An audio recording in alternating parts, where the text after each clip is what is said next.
like we utilize TeamSpeak and Slack and Discord and our Zoom conference calls, and that definitely was good from a supplemental perspective, but of course not the real deal in being present with one another in a studio. And that's, you know, it's interesting because different companies or different projects at different phases of development, or perhaps even live ops, they handle these types of not being at location better or worse than others. For the stage of development that Ashes of Creation was in when the pandemic hit, it's obviously still a very collaborative, very creative process that, you want to be able to walk over to another person's station and chat with them at their screen and point to aspects of either the imagery or art that they're creating, or helping in the editor. There are elements of face-to-face communication that just can't be captured as well in a virtual setting. So that definitely presented some hurdles. The biggest hurdles that we actually experienced during the working from home was onboarding. We are still a growing studio. We're over 120 people right now working on the project. It's interesting, during the March of 2020 until July of 2021, we grew by probably 30 people. And that was a difficult feat. Being able to have someone, join the team, a developer that is unfamiliar with our practices, with our, with our tool sets, with the project as a whole, and having to, onboard in a virtual capacity makes things a little bit more tricky. And that was definitely probably the biggest difficulty we had during the whole process. The bottom line is, building an MMO is a huge task, and building Ashes of Creation is an even bigger task. So, my perspective on hiring and on, bringing talented developers onto the project is that we want to grow at a pace that makes sense. There were obviously areas of development that we had to iron out. After our testing of Apocalypse, we had to completely re-architect our back end. That was a huge discovery that Apocalypse granted us. And so we're very thankful for that opportunity to test there, and especially with the testers and community that we had participating. But there are pitfalls that occur during development, especially of an MMORPG of our size and using an engine like Unreal, that we had to come across, and we had to solve, and we had to rethink kind of our approach. And for that reason, obviously back in 2017, I wasn't going to start off the bat by hiring 200 people straight into the studio in a 6-month time frame. We wanted to grow gradually and grow at the pace of development as well. And it just so happened, unfortunately, that the time frame in which we were ready to really ramp up that hiring happened in coincidence with the time frame of the pandemic beginning. So that was unfortunate, but it is what it is.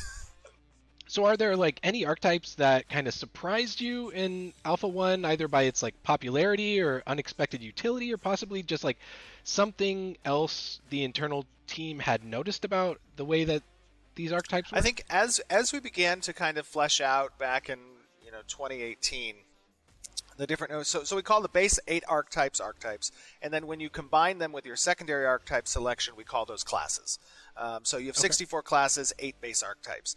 I think from an archetype perspective, probably the most surprising that resonated with the community that we thought was perhaps an older or more old school type of class was the Bard class. And our approach to how we really wanted to architect this particular archetype was to provide more proximity and formation based support activity amongst either groups or raids, right? Also, it was really cool to see a significant segment of the population be interested in this support role. Because oftentimes you hear about, the DPS and damage dealers and the tanks and stuff like that. And the support roles typically get a little less love, even though they're an integral component. And in a lot of other MMOs that I've played, they've done away with the support role. They've just incorporated what that role provided and split it up amongst the different classes. And I thought that was a shame, because there are a lot of people who enjoy the identity of that support in the classic traditional MMORPG parties.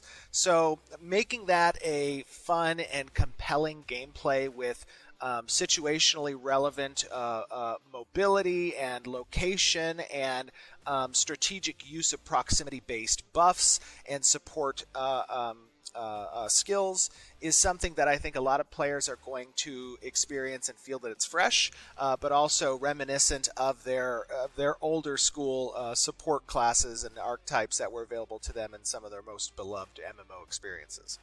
In addition to all the classes, we also have races, each with their own base stats and racial augments. So certain races might have a predisposition to certain classes based on stats, but are there any potential benefits to choosing races that may not initially seem like a good match for archetype or race or class? Yeah, that's a great question. So, I mean, obviously, there are going to be situations that arise that might call for a more niche build type, right? And what that means is, you may have a broader approach with one particular race to archetype combination, and that might be kind of generalist approach to every encounter, right? But then you're also going to have specific race to archetype combinations that are going to excel within more specific types of engagements. And the idea is this kind of rock, paper, scissors approach to balance, where it's acceptable that you might not stand toe-to-toe with a particular engagement that isn't best suited for you or your selections or your particular customized build. That's an okay thing because you're playing a massive game with massively multiplayer components, and you can attract the friends from a cooperative standpoint to engage with these different encounters and complete them successfully based on the different types of builds that players might construct. So in that sense, having the high customization options with relevant choices across a spectrum of encounters, I think, is going to make for an interesting and compelling composition of players and their archetype combinations with races. You said it, so I'm gonna jump into it. Balance, the rock paper scissors balance, which it probably wasn't that high on the list in Alpha 1. So is this kind of something that we're going to see more of, like a balance and combat focus related to all of these variant classes in Alpha 2? Yeah, Alpha 2 will definitely have a degree of balance that's incorporated. Our focus from a balance perspective, at least when it comes to encounters or PvP, is going to be based around the party, not around the single archetype or class. So that's something that's very important. As we're going about this philosophy of class composition, of party composition, and how they're balanced with one another, and I think it lends well to the rock paper scissors approach.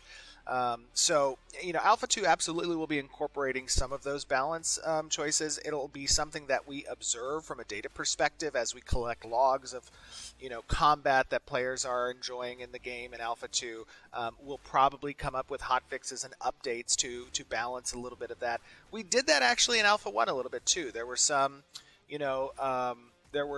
elements of, I can't remember which, there were some elements of the tank archetype that actually were just way overpowered, and we, obviously the purview of that test isn't to test balance, but at the same time it is a dial that we can easily adjust in some cases, right? Of course, it can have reverberating effects across different classes and whatnot, but that really is something that we're going to, I think, focus on a little bit more than we did in Alpha 1 and Alpha 2. Are there other features aside from combat that you're looking for feedback on in Alpha 2, or is it just going to be like a general, tell us everything that's broken? Yeah, there's definitely feedback, apart from just combat that we're going to be eliciting from our players for Alpha 2.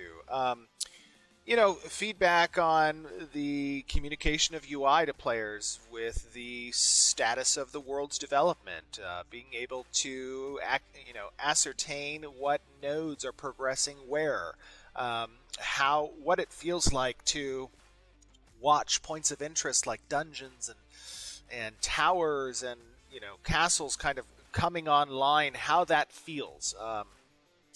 Was it cumbersome to wait for those things to occur with the advancement of nodes? Or was it something that players feel they had, other activities to do while they, kept that goal of opening up this, tower to their exploration? What is the, variance and visual appeal to the different nodes? We have a pretty complex way that we're showcasing nodes and their advancement that makes them stand out and look different from every single node that's in the world.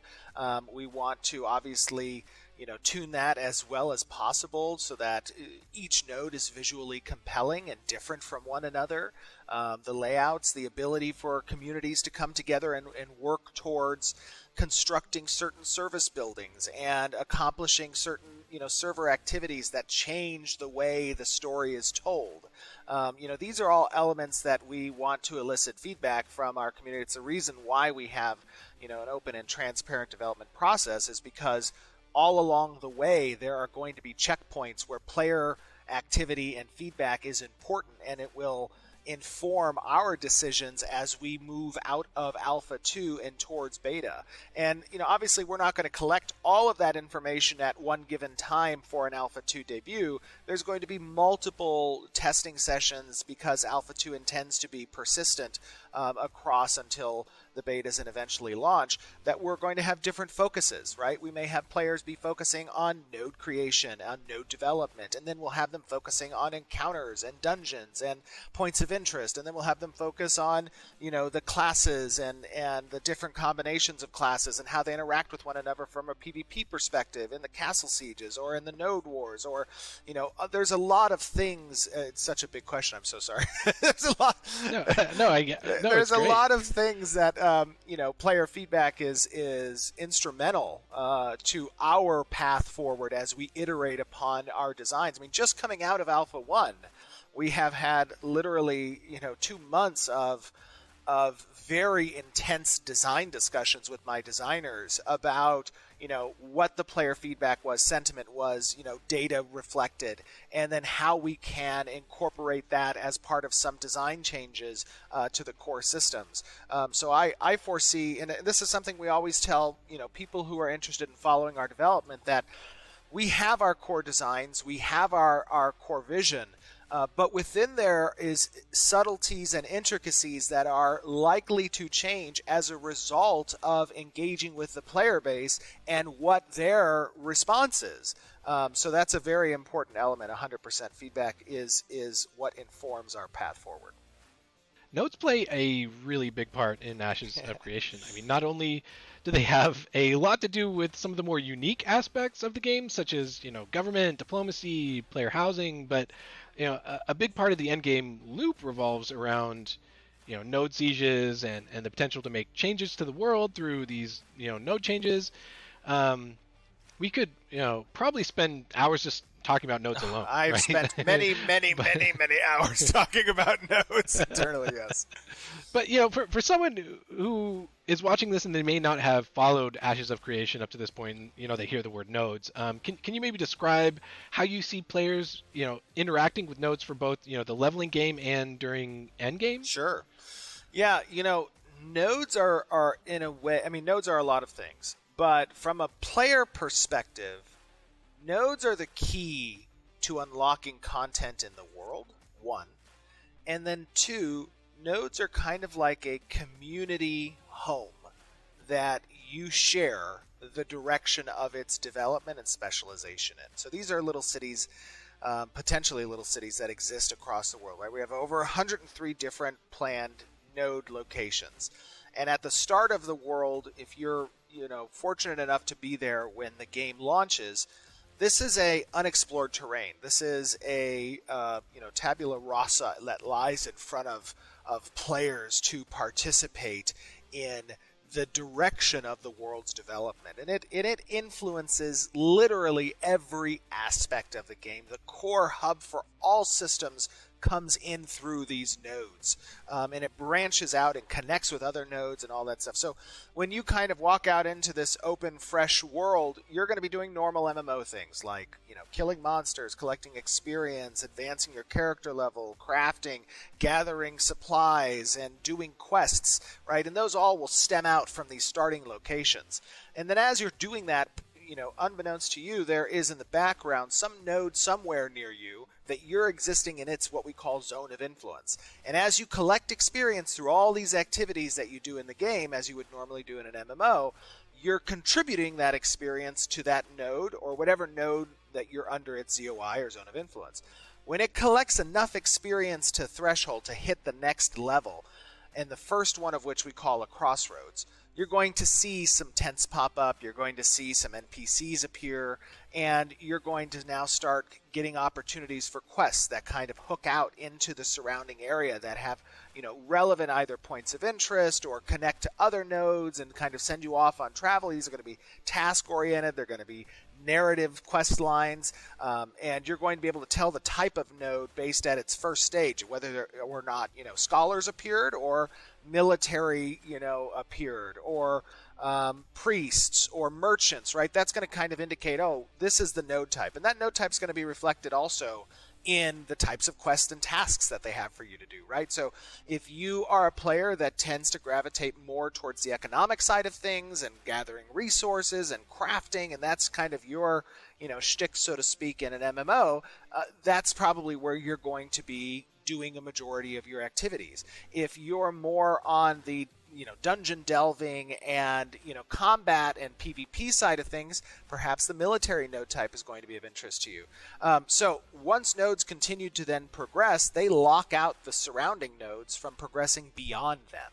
And that's a very important aspect to how each server is going to be different in Ashes of Creation, because as these nodes advance, they unlock very specific narrative and quest lines. They change the spawners in the world and the reward tables in the world and open up the dungeons and points of interest based on which node progressed and made it to the encampment or village stage or town, city, eventually metropolises, right? So these can become sprawling half-kilometer diameter metropolises that players have an opportunity to then do a whole host of things: elect player government, construct specific types of buildings that specialize, your craft capabilities, your training capabilities, your augments and weapon enchantments, and the ability to traverse the world. It really touches everything. These, in a way, Ashes of Creation could have been called the node game. because that's really what the whole design is centered around. I think it has a little bit of a better ring than the node game. Agreed. Interesting thing about nodes. So recently, another popular game launched that we won't mention by name. Recently launched, though, but territory control is a big part of the end game, right? Sure. So in many ways there are some parallels to what Intrepid is working on with Ashes of Creation. Yes. One might say. One issue that we noticed with that, though, is when a territory is like abandoned or the only way to really change leadership of the area is to allow opposing factions to take control of it. In Ashes of Creation, villages and metropolises will also have player housing, which to many it may be kind of expensive, right? Is there something in place where players can swiftly take action prior to a siege? Yeah, so I don't want to get into critiquing the design of other games, but what I would say is that there is something to be said for loop fatigue, as I might call it, right? When you are creating a comprehensive world that's meant to be really what MMORPGs are, which is many games in one, right? You want to make sure that there is a healthy divide and a healthy balance between what your core gameplay loops are. and the scenario in which players can repeatedly and consistently and constantly be partaking in this type of interaction, such as territory control or sieges, there needs to be some cooldown period. There needs to be a objective and some stability that occurs between those interactions. It cannot be something that is just a repetitive loop. That's really more geared towards session-based games than I would say towards MMORPGs.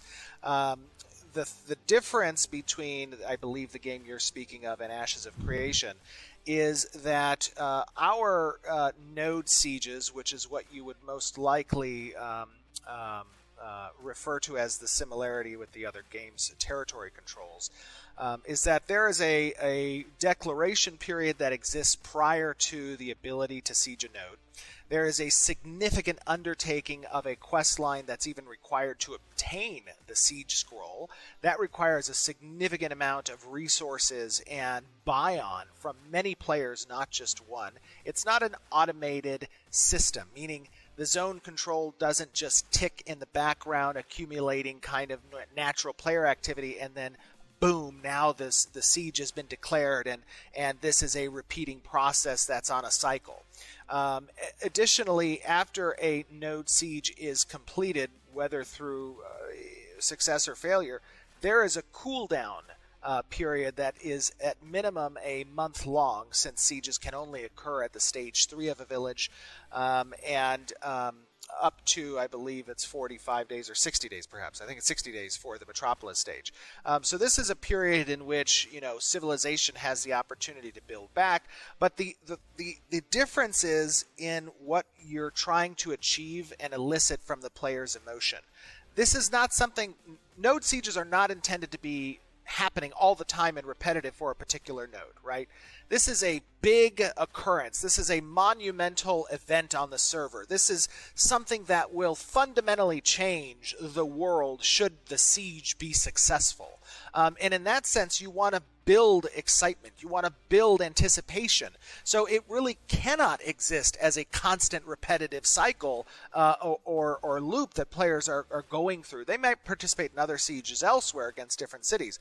But one other aspect, and to your point of the question, which is what happens when player activity or involvement begins to lack in a particular system? Well, the first thing I would say as a developer, if that's the case, then we've messed up the system. We need to kind of re-architect potentially how that system was intended to play out. Is it not monumental enough? Are players not participating in it? Is the risk of loss too great compared to the risk of even engaging that system? Those are something that fundamentally we would determine through testing in our alphas and betas, right? But what I would say to you with regards to how our system is architected differently is that we have mechanics in place where nodes create alliances with other nodes.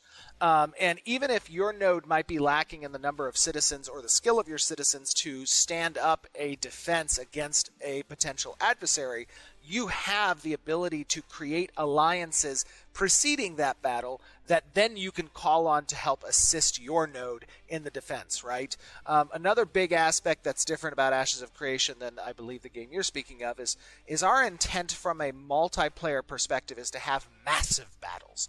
And that's something that we tested from a core architecture standpoint with Alpha 1. That was one of our main technical testing points, was having a siege that we had in August of 350 plus people who were participating in that siege, and our servers were doing just fine.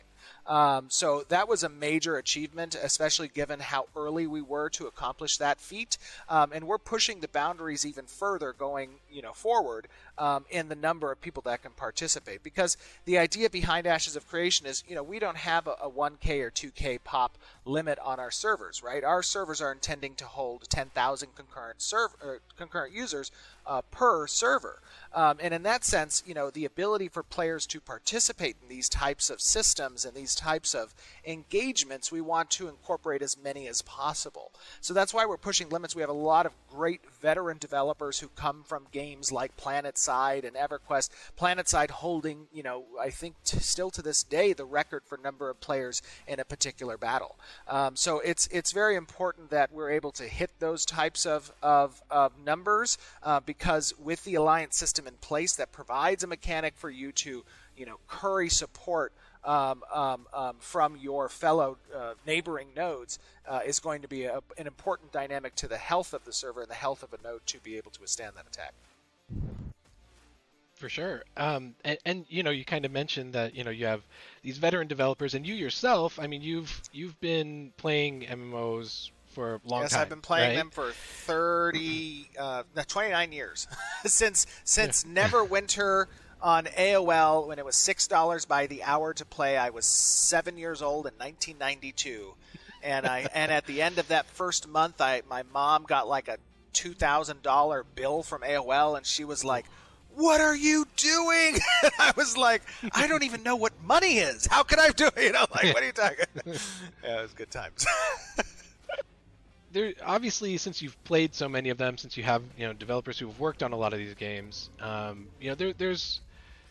there's influences of these games that have kind of brought you to where you are, and then you also have these other games like that, which will not be named, but there's these other games that where you see them and they launch and maybe they're a little similar. So are there any lessons that you guys kind of learned from seeing systems that have some similarities, or from previous games where you're like, this is how they did this, but maybe we can improve on these features? Yeah, I mean, I think that a lot of games today, developers and designers take inspiration from what they know, and what they know is what they've played.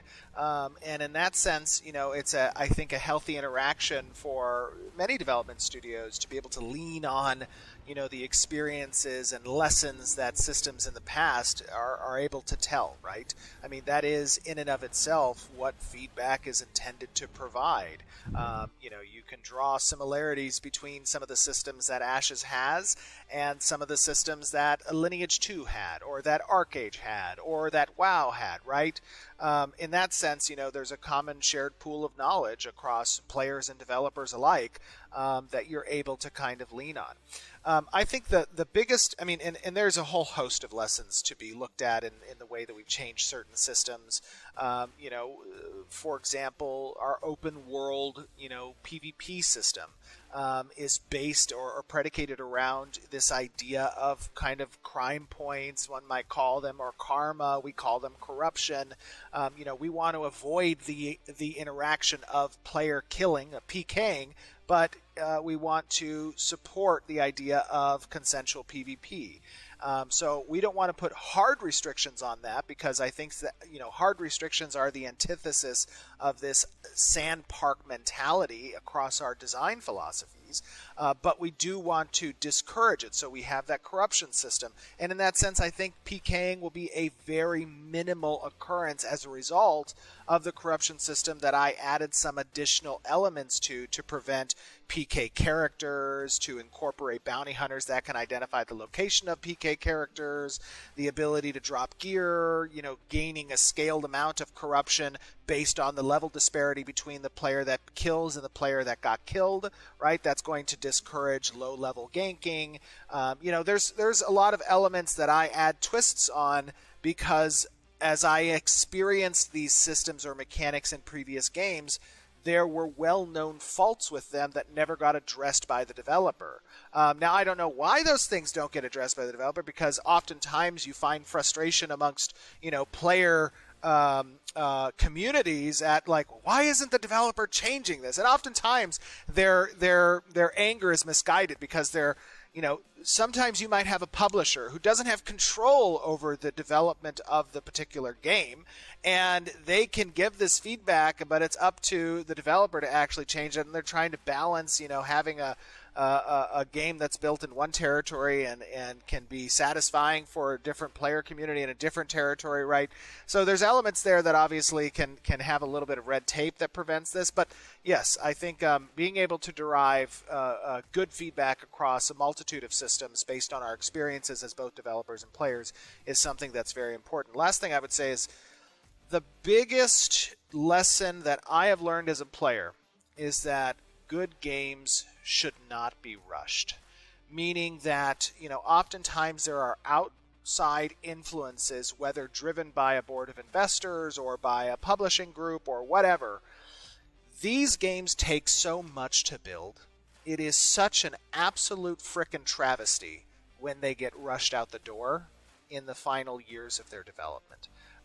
And because it takes so many people to build a good MMORPG, it takes so much money to create, it takes so much time, it is the biggest disservice possible when it gets rushed out the door because it is such an opportunity lost.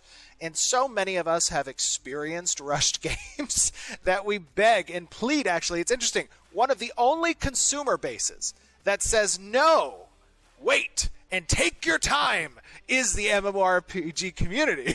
So, well, that and maybe medical technology, but but it is a very important aspect that I think I take close to my heart, and it's great to see our community understanding of that. Obviously, my intent was to have Ashes of Creation out sooner than we are here today, but along the way, as we have learned and grown and continue this development process, it takes time. And our community has been very, very not only forgiving but supportive of that as well, and it's great to see. A lot of players are looking forward to all of the mounts in the game because it seems like you always have a different one that you're on. You're always showing them off. So taming in animal husbandry is currently in the works, and we've seen some really interesting mounts on your monthly live streams. So how many of the animals do we see out in the world will we be able to tame or have as a mount? I would say a pretty good portion. You mentioned math. It's funny, actually.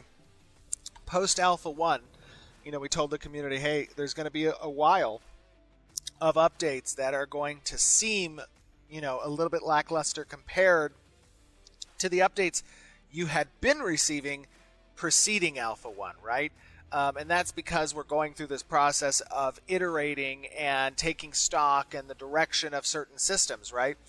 So we were showing a lot of mounts because, while design and engineering are iterating and changing systems and whatnot, art just, they have a master asset list. They got to make those assets and they just keep on trucking, right? They don't care about what design and engineering per se are doing.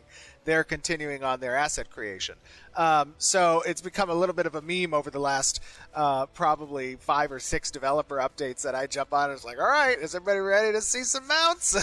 So that's why I think people were really happy with the latest UE5 reveal. But to answer your question, a significant portion of the world population will be available for taming and breeding as part of the animal husbandry system. And the reason why we have such a diverse and eclectic, selection of mounts that you have seen and others have seen is because not only is this a method by which we help to populate the world with NPCs, but it is also part of a very robust approach to our animal husbandry system. And mounts have been always near and dear to my heart as a player in MMOs that I've played. And you don't really see... There are a few games that do them well, but there's a lot of games that don't do them well or don't even care to pay attention to them. And I think that's a significant misdirection in development because these are elements of player-owned assets that are very, very important to many people. I think it's something that it is a healthy focus to have in a game, especially when those mounts are achievable in game and they are focused through a system that kind of leverages the ability for players to go out activity-wise, capture these things, bring them back to their freehold, begin to experiment and discover the genetic trees that are possible in creating, weird-looking mounts, and then they have something that's unique to them, right? Or that's difficult to acquire. And that's an element that I think many players resonate with. The pets themselves won't increase the player power directly, right? And instead, it kind of takes a portion of the player's power when they are summoned. So will there be specific situations or even specific classes where you kind of foresee combat pets as being used more often? Yeah, so the idea of combat pets versus summon pets, right? We have a summoner archetype, and the summoner archetype does not have that um, portion of power taken away when they summon their pet, right? That's part of their class kit. That's part of their power is their summon. So setting that aside for a moment, combat pets, which can be acquired by any archetype, and this is essentially an item that exists within your backpack. You cast the item to summon your pet. When it is summoned, it's not intended to be a vertical gain of power, because when you make pets, combat pets at least, a vertical power gain, then it becomes a no choice solution. You must have a combat pet. If you want to play efficiently, you must have a combat pet. And I wanted to steer clear of that, because the way I wanted to approach combat pets was more of a horizontal power choice, meaning depending on the type of encounter you're facing, depending on the threat assessment you have, a combat pet might be relevant or it might not. One combat pet might be more relevant than another combat pet, and that's part of your gear acquisition, your item chase, to attain this more comprehensive selection of combat pets that you can have available to you, and can be summoned in the event that you want to engage an encounter with a different aspect of your power curve, right? Not vertical but horizontal. So in that sense, it was something that is not intended to provide a no-choice solution, just be a vertical power gain, but rather be depending on the situation. Initially the project was primarily self-funded by you. So in a project like this that takes a lot of funding, and like you were saying before, it takes so long to create, were there concerns about being able to keep your staff on and continue funding the project? No, there wasn't any concerns about that. The financial wherewithal that myself and my husband John have to contribute to the project is well beyond what we had anticipated from a budgetary standpoint. As we began to progress in the development of Ashes and started reaching what we felt, obviously we wanted to initially allocate towards the project, we knew that we were going to go far above that. so it was something that we were prepared for and still are. But the bottom line for us is, our hiring schedule has been about sustainability. One thing that I can't stand, as having now been newly joined to this industry over the last 6 years, is the cyclical nature of hiring on for a project and then firing the team, and hiring for the next project and firing the team. Now, obviously, in an ideal world, I'm sure every company would want to keep their talent, perpetually. And our goal has been to, hire obviously at a pace that makes sense for the project. And as we are approaching kind of this apex of development where we just have a lot of content to create. We have a lot of assets that need to be done. We're going to be growing to probably about 170 to 175, I think, over the next year. It is very important to us that not only do we create a culture that's enjoyable for our team, an atmosphere that people want to show up to work each day and are passionate about the project, but also the plans we have post-launch as well. And that team is going to service those plans, not just from a DevOps or LiveOps perspective, but also from a development perspective, where we can take the IP Ashes of Creation outside of just the MMORPG as well. That's a very important component of what we're creating here. And I think ultimately, when John and I take a look at the success that Ashes has already had, not just from the project's perspective as a game, we are also falling in love with the visuals, with the mechanics, the systems, and seeing this thing come to fruition. But we have millions of pre-registered users for the product already, and we are still a significant portion of the way out from actually launching. That for us, just from a sheer return on investment perspective, indicates the success that our work is going to yield, that our investment is going to yield. So for us, from a financial wherewithal and capability standpoint, we are capable of progressing the development of the project until completion, depending on how long that is going to take, obviously, but also from a sheer reward factor, it's something we're really looking forward to see the I have too much to say and answer your questions, but typing so hard. Did you have the chance to talk to him like before he did the video? Or honestly, I didn't. Drop loot if you are in that. What is that stage called? Corrupt. I was 7 years old. Did you have the chance to talk to him like before he did the video? Or honestly, I didn't. Hello, can you hear me? Yeah. Hey, how's it going, my friend? What's up? So what is this? What is this I'm looking at? What is this YouTube video? I think that's a pretty awesome info dump that I saw Peon do this morning. It's pretty comprehensive, gives a good look, I think, at a lot of the systems and mechanics in the game. Is that the first time you saw the video? No, I saw it when it dropped, like 20 minutes after it dropped. I think I'm Pacific Coast, so. So you appreciate his video? Oh yeah, I thought he did a pretty good job of concisely kind of explaining a lot of the systems and mechanics and kind of philosophies, I guess, of the development. Did you have the chance to talk to him like before he did the video? Or honestly, I didn't talk with him at all. I know that he interacted with a lot of the community members who set up, kind of the community-driven wiki, Shays and Lex, who kind of transcribe the live streams and whatnot. So I know he used that as great source material when he was checking, fact-checking some of his information. Gotcha. Is there anything like in that video that you would have touched base on a little bit more? I think, so before I started Intrepid, right, and before I began the project, which has now been about 5 years ago, I mean, I've been playing MMOs since I was 7 years old. Back in like 1992, I played, my first one was Neverwinter when it was $6 by the hour on AOL to play, right? That was a thing. I never knew about that. Yeah, that was the thing. But I think what I probably would have touched on is patience is necessary when building a game of this size. I mean, the thing is pardon my French, it's fucking huge. It is a huge game. There's a lot of systems, a lot of mechanics, and it takes a lot of people to create it. So it's understandable. There's a lot of skepticism behind like whether or not we can pull it off. But I think as we approach, the alphas and the betas that we're getting into now, I think people are finally seeing, in the gameplay that we dropped just last month, which was 2 hours of unedited 4K footage.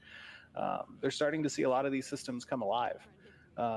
And for me, my main motivating factor in building this team to create this game has been that I, as an MMO player, was simply just fed up with what I was eating by these companies.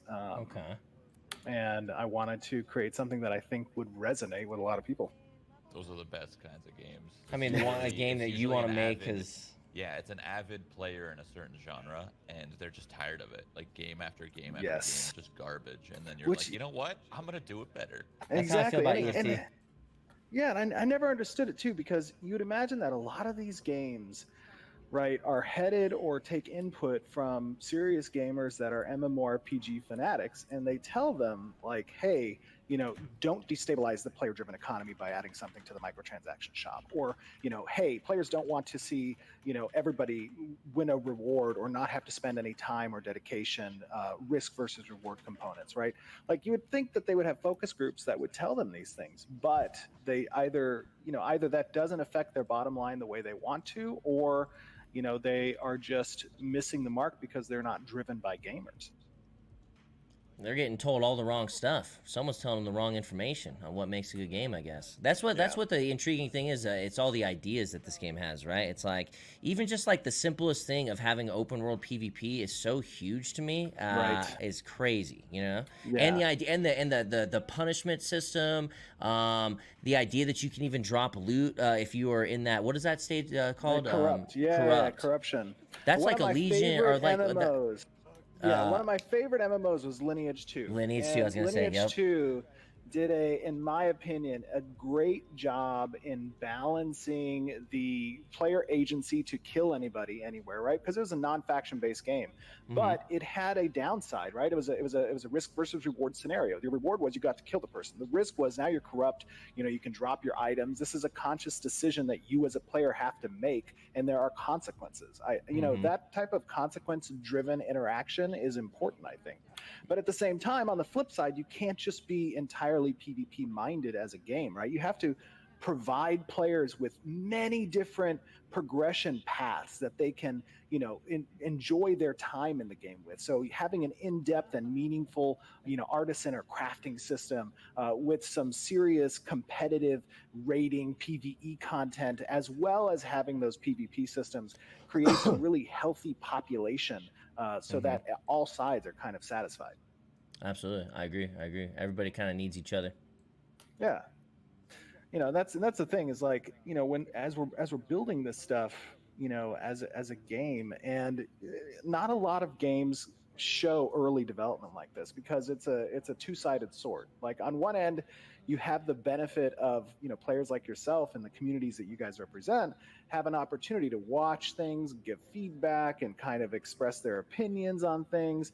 And that's great because the iteration process that us as developers go through, we can take that into account and make sure that we're not steering the ship incorrectly, right? And that we don't end up 3 months out from our open beta and we have to delay by a year or two because there are systems in place that the community doesn't like.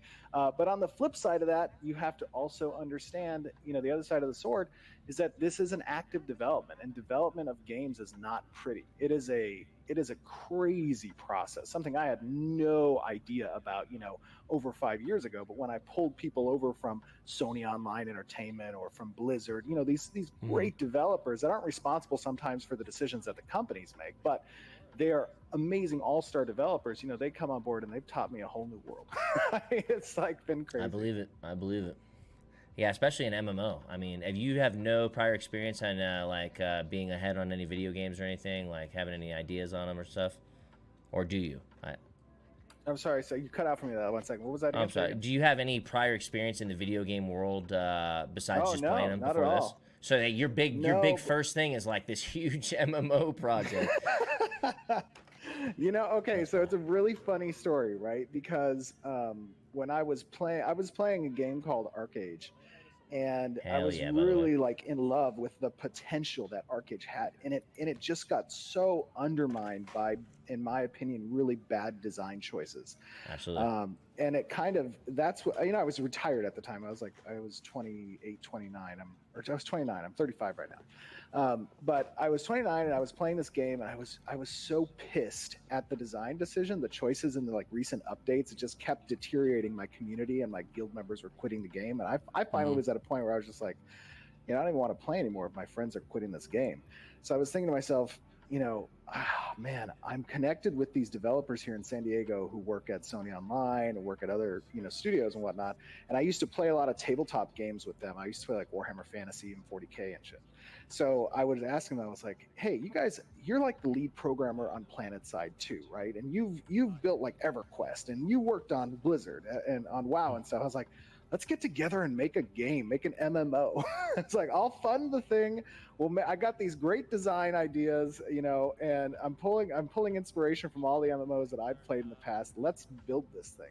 So we spent that was 2015. We spent the first couple of years just kind of like white papering out all of the designs, the design ideas that I had for Ashes. And then really we started, we had about 15 people when we went to Kickstarter in 2017. And really Kickstarter wasn't a means to fund the project. It was more along the lines of like adding additional features, but also getting a litmus test of the community. Like, hey, I think this would be a great game, but like, do you think these ideas are good? And we had an overwhelming, Yeah, I remember that. It was crazy. Yeah, so that's when we really ramped up and started adding a shit ton of developers to the project. That's crazy. And with the good ideas, oh man, I like the ideas. The node system's crazy. Shroud thinks eventually the meta will take over and all the nodes will be a thing. But that's an interesting thought, because when I was coming up with this node system, None of these ideas are revolutionary. It's not like the technology hasn't been present for them to be incorporated into game design, right? It's not like we're trying to build, EverQuest Next, where you have these fractal structures all throughout the world that just are not possible. They just simply haven't been thought about. Exactly. They haven't been brought in together. So when we're thinking about like node infrastructure, basically the node structure throughout the world, the way that the algorithm kind of expands the territories takes into account a few things. One, it takes into account the coast, like where's the closest coast. Two, it takes into account like the neighboring nodes, so it can take over and essentially vassal state those nodes. But what's more important is essentially the initial population based on like how players choose their races, because we have 9 different races and 4 different starting points that branch out. Each server's population density is going to dictate essentially the first few nodes that are highly populated. And then that initial seed is what's going to determine the node structure as it moves inland into the world, essentially. And based on like the performance and successes of different sieges will determine which nodes that got locked out from the initial advancements, what nodes can now be available to advance further. So I really think that with so many variables that are present in the equation of how nodes advance and stay existing, with the more variables you have, the higher likelihood there is for there to be a significant diversion in world progression. Okay. Do you ever see a world in which node progression is going too fast, and you get to, like, maybe it's not tested properly or whatever happens, right? And all the nodes get filled up to max way too quickly or relatively high. Is there ever a world where you guys would consider wiping or decreasing, or you just let the game play out at that point? Well, okay, that's a very good question. First things first is the way that nodes collect significant amount of experience from their zones of influence and then plugs that into the threshold system that essentially determines when nodes advance to the next stage. That algorithm takes into account the average heat mapping of players in the surrounding area over a set period of time that we determine. So we can determine that heat map as the past week or the past month or whatever, and that can change a little bit of the dials. Additionally, one important component of how nodes, essentially take into account their advancement and whether or not we would want to change them. There's not going to be a time where we would come in and essentially wipe the server. The only time that would be, possible is essentially if servers need to merge, and then we would have a parent server that's determined, and the sub servers that get wiped and merged into the parent server. So that's really going to be dependent on whether or not servers experience any like downfall in population. But we're going to be very cognizant on the launch day to not overpopulate the server selection in a way that creates the likelihood of servers having to be merged. That's kind of, one of the things we have to be very vigilant about. Okay. And I saw that like in the video that it was like 8,000 to 10,000 people per server, give or take. Yeah. Is there going to be a world in which it's going to be kind of challenging to play with your friends because you can't get on a server because it's full? Like imagine a streamer server, it's going to be friggin' bonkers, right? Right, and that's part of the equation of essentially watching to make sure that we don't overpopulate the server selection, but at the same time making sure that there's not a queue system in place that's so long that it's detrimental to the concurrency and the player's will to play, so to speak. It's a tough balancing act. A lot of companies that are MMO companies, they don't get it right, it just takes some finesse. It takes some finesse, and we have to watch it and see what's happening at that time. But there will be a queue system in place, and if we were to err on the side of longer queues versus more server selection options, we're going to err on the side of longer queues because it's a greater destabilization to the game if servers have to merge, because those are whole populations. And that 8 to 10,000 mark, that's the 8 to 10,000 concurrency, right? So essentially you're going to have still, around 50,000 accounts that are allowed to register characters on a server select, and then hope that concurrency doesn't go too high. Gotcha. I have a question. How's gear gonna work in this game? How will like is there gonna be like PvP benefit ones from like battlegrounds, PvE gear from raids or dungeons, and will they correlate together and work together, or would it be more like this is your PvE set, this is your PvE set? We're not really going to have a sense of PvP versus PvE sets. They're all universal in their stat progression for both instances of PvE versus PvP. Just from a balancing sense, that makes most sense to us. There will be PvP specific benefits that you can apply through a socketing system in here, and those types of benefits are acquired based on performance in certain PvP related events. So, for example, guilds can progress in levels, and based off of your guild's stat and rewards that you completed, as well as your individual stats in those rewards, will determine your ability to purchase guild-specific enchantment stones that can then be applied temporarily to your gear and have PvP-focused benefits. The same is true for arena-based system, where you can join different types of either solo arenas or 3v3s or 5v5, and based on your performance in the arena leadership ladder, at the end of the month will determine your type of benefits that you can acquire. That will be time limited. So, it's not as though you're going to necessarily acquire these ones and then you're set for your PvP enchantments, but instead you'll have to continually perform month after month in order to having those slotted enchantments. Gotcha. Damn. Okay. And then same is true for the node wars as well as the castle siege events.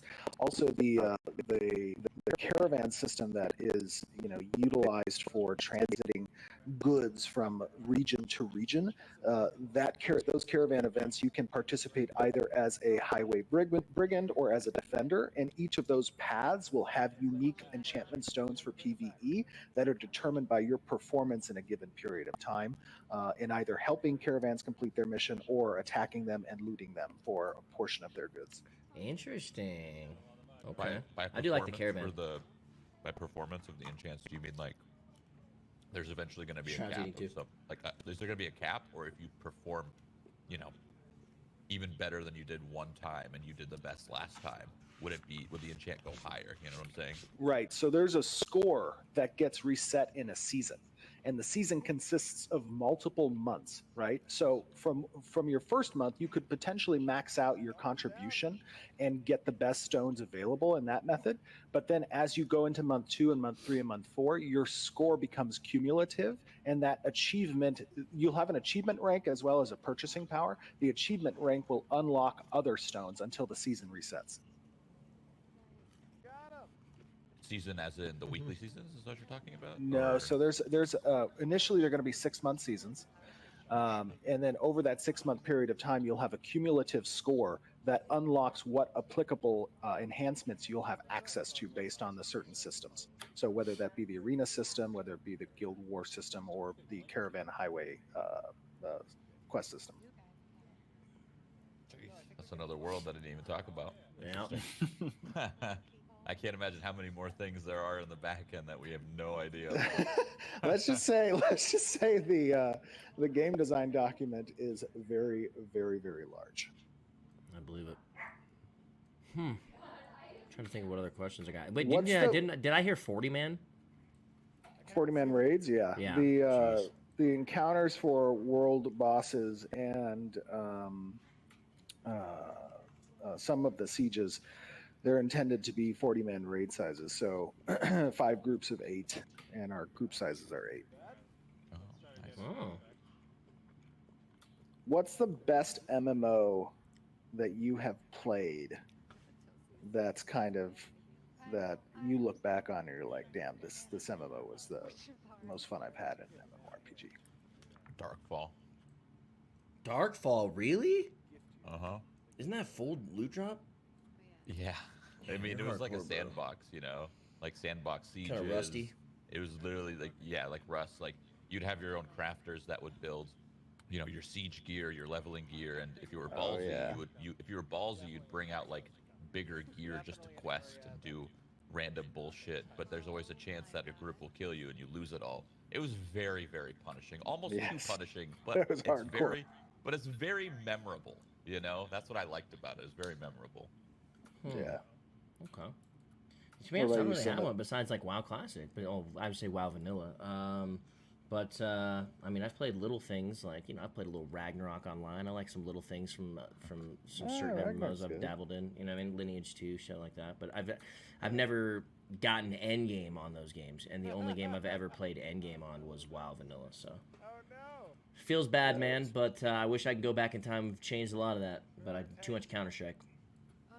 Yeah, that was always the big one. I remember when I was playing CS too, like you'd be on a team and whether you were Calo, Cal IM, they would always tell you to stay away from WoW because there's always the people who play WoW and they used to be so good at CS, they'd come back and they were garbage, you know?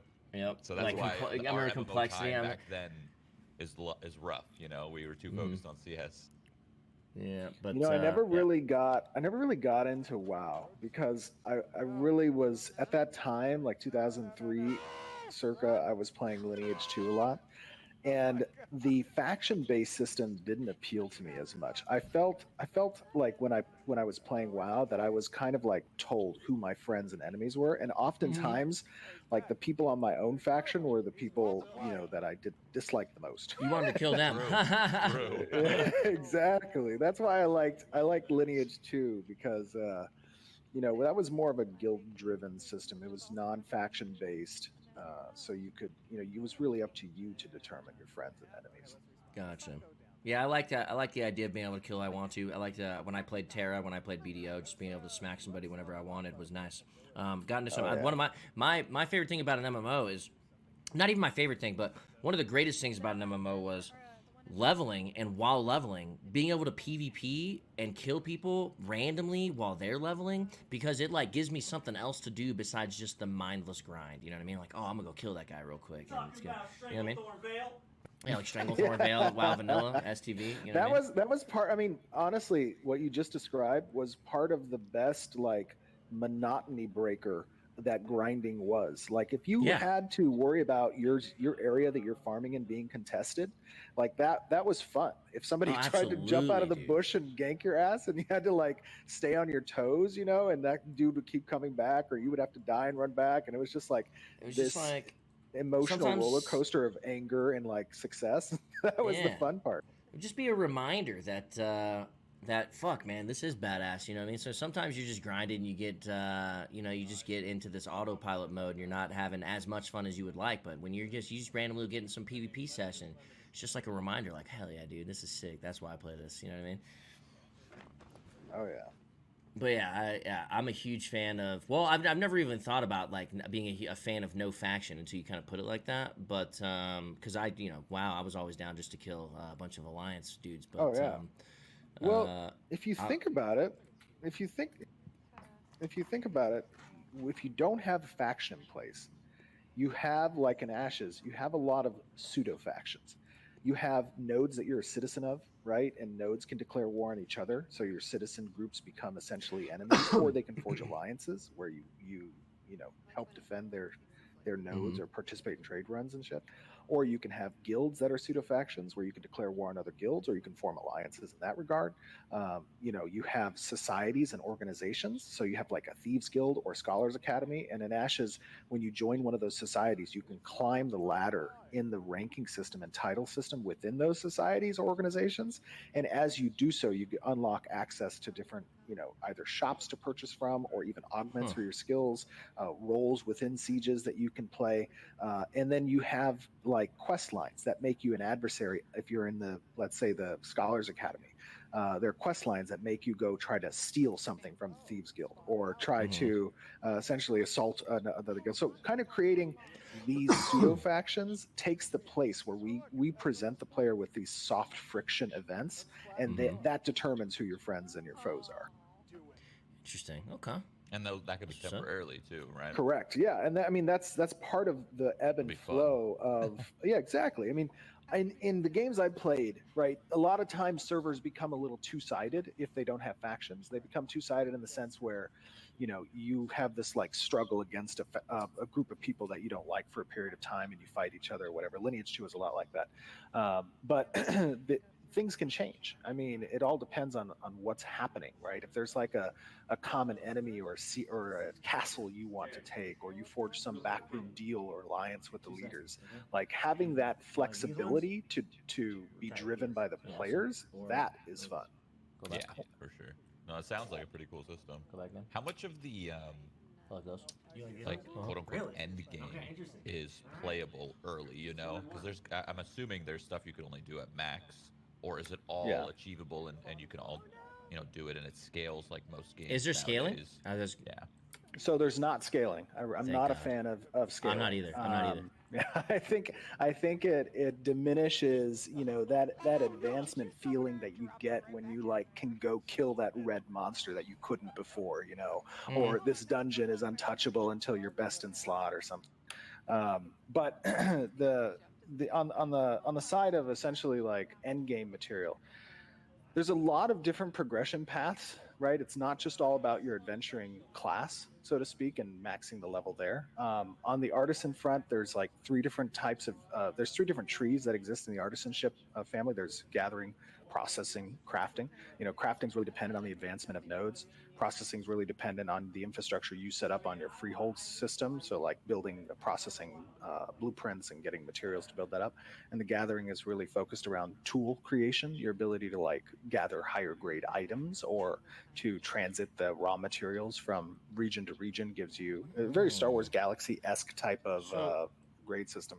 Would you say that like there's going to be it almost like reminded me of like life skilling in BDO. Is there just going to be people that like commit their times to like stuff like this and in the early days? And if people, it's funny because I think it was a couple of streams ago I had a question about like, what would you say the best course to take as a guild is at the start of a server for Ashes? And the answer that I gave there was like, it really depends on what your objectives and goals are. So will there be people no-lifing, these systems within nodes? I'm 100% positive there is.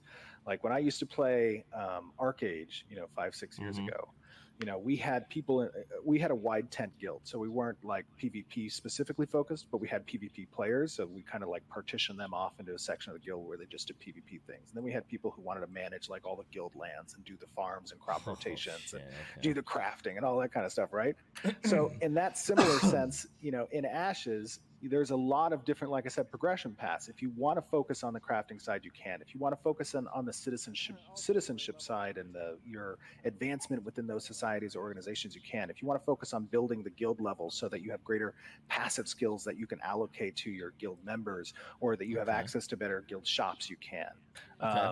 Well, that leads me to another question then. How is gear going to work when it comes to bind on account, when it comes to auction house stuff, and how is gold or your money system, is it going to be like, because there's some MMOs where money is king and there's some MMOs where money is just like luxury, you know what I mean? Is it going to play a big part in endgame? Yeah, so money will play a big part in the endgame. However, with that being said, there are organizational specific currencies that can't be traded. So there is like a general gold that will be very important end game, but then there's also your progression within certain religions, societies, or nodes will also have. And it's funny, if any Ashes community members are listening, this is probably new info for them. But there will be progression-based currencies as well.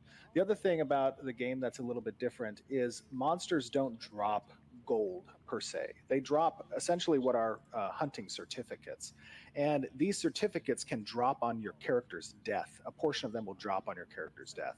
And you can accrue enough, and you can move those certificates and trade them to a hunter NPC that exists in the node systems throughout the world. But if you move the certificates through the caravan to a further distant node, you can get a higher return on those certificates. And you can also store those certificates within your warehouse that exists within a node. And if the node gets sacked during that time, a portion of those certificates will be lost and looted by the attackers. Oh, so that's like if you have a house in a place that, like in a city that gets attacked and torn down, you can lose a portion of your stuff. Or correct, yeah. So essentially raw goods and processed goods, materials and raw gatherables those are at risk on your character as well as in warehouses. So it's very important for the citizens to forge relationships and alliances, so that if they do get sieged, that they can defend those goods. And when a siege gets declared, the warehouse system for gatherables and materials become locked. So you can't just go and rip everything out after a siege is declared. Huh. So it sounds like this game is very, very, very encouraged of like group play, or whether you are a solo player and you need assistance, you gotta vocally talk to people and Absolutely. find out people like. So does that mean Yeah. if you are somebody that hates people, okay, and you want to play by Yeah. yourself, is it gonna suck? You know what I mean? So that's a good question, right?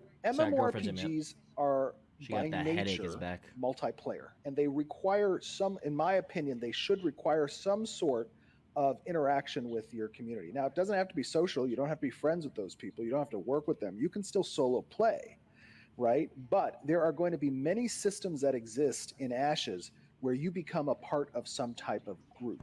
So just from the sheer fact that you will want to be a citizen at some node, and you can only ever be a citizen at one node, right? There will be a cooldown period if you renounce your citizenship. But when you become a citizen of one node, you're going to now participate in that citizenship specific chat. You're going to be a member of a small community, and you can still solo play, but you're going to be a part of that small pseudo faction. So you're forced into a community no matter what. I like it personally because, like, you're right. MMORPGs are about the amount of Socializing, players, all that stuff. the sheer scale Absolutely. of it. Having Why to would you just play interact yourself? to continue forward. You know what I'm saying? Yeah. Well, in some 100%. aspects, yeah. yeah, I mean, And- I was Sorry, gonna say, go as long as you just don't as long as you ease them into a community, and it sounds like that's kind of easing them in. That's not like forcing it over their head. Correct. So it's as long as Okay. you ease it in, they'll start to like it, I think. So I have a question now Absolutely. regarding combat.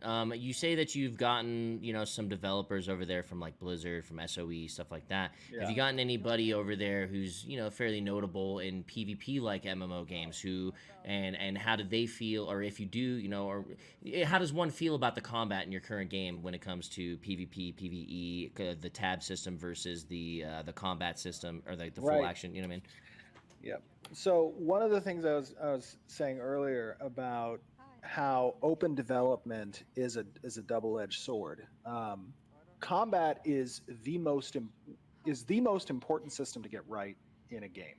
And the reason why is because it's the most tactile and interacted with system that the player will experience in the game. It is something that you're doing almost constantly, right, in order to progress along either certain quest lines or just adventuring class, PvP interaction, whatever. Everything you do in some way, shape, or form, will come back essentially to that combat system. So in an open development, right, the best way to achieve a good combat system is through constant testing and iteration. There was a lot of controversy around our apocalypse mode, which really was born out of the fact that we wanted to get combat right. And because we're going for a hybrid-based system that utilizes both projectile, hit scan, ray tracing, the everything that goes into essentially making a good action-based system, which is something that is difficult to blend into a tab-targeted system, the hybrid type of goal we have for Ashes of Creation. We wanted to make sure that we got it right. So what you're seeing in some of this gameplay, like the 4K footage we put out last month, right? That's like the first step iteration towards our hybrid system. And the idea is that players will have skill points. They can take those skill points, they can allocate them into their skill tree, and they can choose to be predominantly action-based or tab targeting based. Now, tab targeting and action have very different speeds, tempos, right? So the difficulty in making a hybrid system is finding the right tempo between the two and making sure that we house the CC systems, the crowd control abilities, within certain types of tab targeting or action-based skills so that they can't be abused. When you combine that with a system that is essentially, oh God, I can't think of the top of my head, but is essentially the mitigating returns that you have for CC effects. Then you need to blend those things together. So what people are seeing early on is going to be that first iteration. As we continue forward, we blend it further, we iterate on it more, and it becomes a little bit better. But we are fully aware that from a combat standpoint, that is the most important thing to get right. And yeah, we have a lot of devs with great experience on combat systems. I mean, we have a lot of devs from PlanetSide 1 and 2. We have a lot of devs from EverQuest. We have a lot of devs from, Star Wars Galaxies, DC Universe. A lot of people, the vast majority of our people come from MMORPG development, and they have, 20-year histories in creating these games. Gotcha. So do you guys when you hire someone, do you give these guys like a test? They have to answer all these questions, right? Like, yo, what kind of MMO you like? You know? Do you like PvP or do you like PvE? You know, like, are you a guy that only does this, or you know what I mean? Do you give them the run? So I think I've gotten a little bit of a reputation among my studio, as the way our hiring structure works initially is, and it's so funny actually ask this, because we just launched our next hiring phase. We put up about 24 positions to add to our already over 60 plus in-house developers. Thanks. But our application process is actually, people apply, they send in the resume, cover letter, right? They get filtered based off of the necessary requirements and experience first, and then they get sent to the first stage kind of interview, where one of the leads of the appropriate departments will interview them. Then they're given a test for that position. So it could be a design test, could be an art test, could be an engineering code test.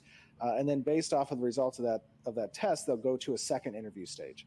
And then at the second interview stage, I will get a write-up that's essentially a review, where on 1 through 10, we'll go through different, points of the applicant, and then if the recommendation is to hire, I'll have a final interview with them. Usually my interview with them revolves around, what's your passions, why are you in the gaming industry, what type of games did you play, what MMOs did you like best, what did you like about these types of things, so I can gauge their commitment level as a developer on the project. Because as part of forming a good culture that is a game made by gamers, you want to make sure that people have the relevant knowledge and experience that they can relate to when they're building systems, designs, characters, whatever, on Ashes of Creation. And if they don't have that, then you're missing a little bit of a spark there. I think that's important. That's why I have pretty dedicated, developers at the studio. I feel like the name of this game finally comes together now that I've seen some of the stuff on it. You know what I mean? Ashes of Creation. You're the whole freaking player base is just creating it. You know? Oh yeah, 200 IQ name. Shit, I didn't even think about that. Damn, cheeky. That was a good observation. That's good. I like that. But yeah, big steps. It's pretty crazy systems that you guys have in mind. You know what I mean? To show the world. Very freaking interesting. And if it's got the lazy peon interested, it's also interesting, because that guy plays MMOs. Day after he plays day. the shit out of some MMOs. But yeah, no, I mean, we appreciate, people following along. The great thing about the game is that, there's no pay to win structure whatsoever in the game. So if people want to just keep watching and give their input, that's what we suggest people to do, right? You don't have to buy a package. You don't have to be an alpha and beta. There's no box price to the game. It's only going to be subscription based. So there's a very low barrier to entry as well. And people just watching along, giving their input. That's what we enjoy as developers, because every piece of, response we get from a community is important. I have another question. Yeah. Coming from an MMO gamer to an MMO developer, do you think that you could, after watching this for the last 5 years, step by step by step by step, still enjoy the game to its fullest extent, like you would have, you think? It's probably not possible. The one thing I would say is this: there's two elements to playing an MMO in my experience. There's on the one side, there's the achievement and progression element, where you go through the story, you discover cool things, you explore the world, you get your levels up and you unlock new abilities, and that type of new experience is always gratifying. It has a good dopamine kind of response to it, right? Mystery, yeah. I don't think I'll ever be able to, I don't think I'll ever be able to experience that and enjoy it, because, I'm very integral in every component of, creating the experience on that front. But on the flip side of that coin, there's the player-driven experience, and there's the friendships that are forged, and there's the enemies that are created, and there is the achievements of taking castles from a guild, or Of course, yeah. being the best in your performance for a raid, or whatever. On that front, I think I will be able to enjoy the game. Yeah, there's a lot of unknown until the community makes something of it. Exactly. And that's the excitement right there. So you know everything about the game. You've been working on it for years. So you lost that. Yes. But there's going to be so many things that are forged from the community because of how the game's made. Absolutely. That's going to be the excitement for you. Okay. Yes, that is absolutely right. You're so Like, you think you'll be able to go into boss fights and just dick them because you know all their animations, you know exactly. No, I don't really want to participate in the game in that sense, right? Okay, gotcha. I feel like I will participate in the game, and kind of what Shroud was explaining. I'll have that mystery of whatever the players as a community kind of set as an experience, as an environment. You're gonna be and I chilling think on I'll the enjoy game. that for sure. You're gonna be casual. Oh yeah. That's cool, man. Okay, I like that. Yeah. Okay, I'm trying to think of anything else I have.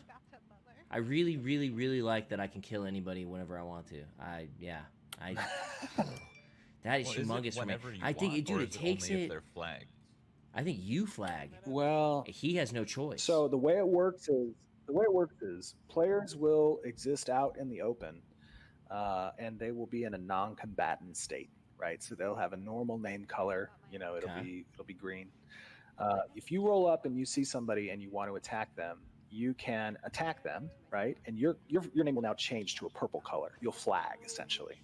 Now, what this does is it lets anybody attack you, and they'll flag as well. They'll become a combatant, right? And if anybody dies while they're flagged, there's no harm done. You actually lose less from an experience standpoint. You drop less material and gatherables, not your items, not completed items. So it encourages reciprocation in fighting, right? Wait, time out. Before we move on, you're telling me you kill people, they can drop just like little potions and stuff, even if they're a combatant? No, a potion is a completed item. So the only thing you can drop, you'll drop a portion of, is your gathered resources. So those are like plants and rocks or stone or gems, stuff like that you have yet to put into your warehouse. And then, or your processed goods. So essentially a processed good is, let's say I take that iron or that mithril, and I go create with my freehold, I put it into my smelter, and I create these ingots of those, which are then able to be used alongside recipes for crafting certain things.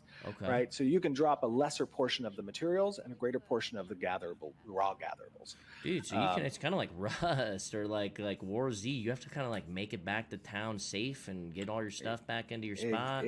Exactly. However, this is what I would say. So when you attack another person and you flag and they fight you back, right, no corruption can be gained from that. That's consensual PvP. People are engaging that. But if the person does not fight back and you continue to attack them and you kill them without them having flagged, at that point you gain corruption. And corruption is a stat that accrues depending on two things. One, the number of previous kills you had, PKs where people didn't fight back, and two, the level difference between you and the target that you killed, right? So if you kill a much lower level person, you're going to gain much more corruption. Now, corruption has a few effects on a player. One, if you have corruption, you now have the ability to drop completed gear that you're wearing if you die. Okay, so there's a small percentage chance that when you die, you'll drop, like, let's say your gloves, or a lesser chance of dropping your weapon, right? Yeah. And then what happens as well is the death penalties that happen from a normal death get quadrupled if you're corrupt and you die. So there is experience debt that can be gained from death, and you'll gain 4 times that experience debt if you die while corrupt. Additionally, your location as a corrupt player is broadcast to the bounty hunters of the world. So there are 4 different node types, of which one is a military node type. The military node type comes with a bounty hunter system that players can opt into and progress in. While they're a bounty hunter, they see the location of corrupt players in the world, and they can chase them down and fight. That's And then insane. there are benefits for the corrupt player and or the bounty hunter based off of their success in killing one another. And the corrupt player doesn't gain more corruption for killing bounty hunters. Bounty hunters are always flagged to corrupt players. Dude, that's so cool. That's almost like people will be able to make their money just being mercenaries in your game, dude. Just right. So yeah, the flagging system actually really discourages griefing in the sense of PKing players. So in Lineage 2, like, you know, Lineage 2 had a very similar system called Karma. And Karma didn't have some of these components to them, but you rarely saw in Lineage 2 people going red. I mean, it happened, right? But it wasn't all the time. It wasn't super prevalent. You didn't go out of town each day and worry about getting PK'd. So, in that sense, we put a little bit more safety nets here to kind of discourage griefing and encourage consensual PvP, right? Those death penalties get halved. You lose less items if you fight back. These are some of the systems in place to kind of encourage that. Mm-hmm. How do That's you freaking clear cool. corruption? So much fun. So Yeah, that's my next question. corruption can be cleared in two ways. Corruption either is cleared by dying, so whenever you die, you're going to lose a portion of that corruption. That's the bitch right? way. Okay, what's the next one? That's the bitch way. And then the second way is if you have a group of friends or you go and you find a spot where you can evade the bounty hunters for a period of time, you can gain experience, and gaining experience will slowly decrease your corruption score. Hell yeah, so you grind it out. Correct, you grind it out. Right, I'm and with that that. creates a fun kind of experience for the bounty hunters to try to catch you while you're working it off. I like it. So what's the gain there of even taking the risk to grief somebody? Get materials from. So let's say, like, yeah. So I mean, there's a couple of reasons why this mechanic, to allow that PK to exist is important. One, as we know, in non-faction based games, you make enemies and you make friends, and sometimes your hatred for your enemies is so great that you just want to kill them whenever you see them, regardless of the consequences. True. Right? I'm gonna have a list. It doesn't even matter to me that I'm going to potentially lose my gear if I can't stand this person so much, or they've done something wrong.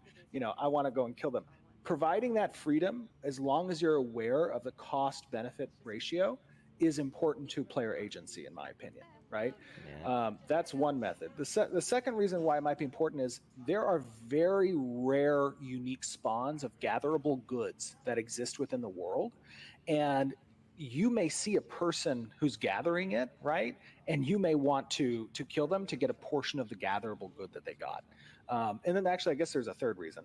The third reason would be some hunting grounds are prime hunting grounds. So it may take you an hour to get inside this open world dungeon and get down to like the heart of this dungeon that has the best grinding room for your group. And you've made it down. You spent the hour to get yourself down there, and another group shows up 30 minutes later, or there's a group there, and you're like, oh, fuck these guys. Dude, just wanna hell kill them, right? yeah, that's what I'm talking about. yeah, That's exactly what I'm talking about. Oh, that's cool. Okay, question. Have you ever, is the world gonna feel really big? I know, like, you can talk about how big a world is all day, but it also matters, like, the speed of your character, how big you are, and is it gonna feel real, like, spacey, kind of like WoW? I noticed that in ESO, I feel like it's the opposite. I feel like I'm always on a road, and I'm never out in, like, some random area. Would you guys say that your maps are pretty open?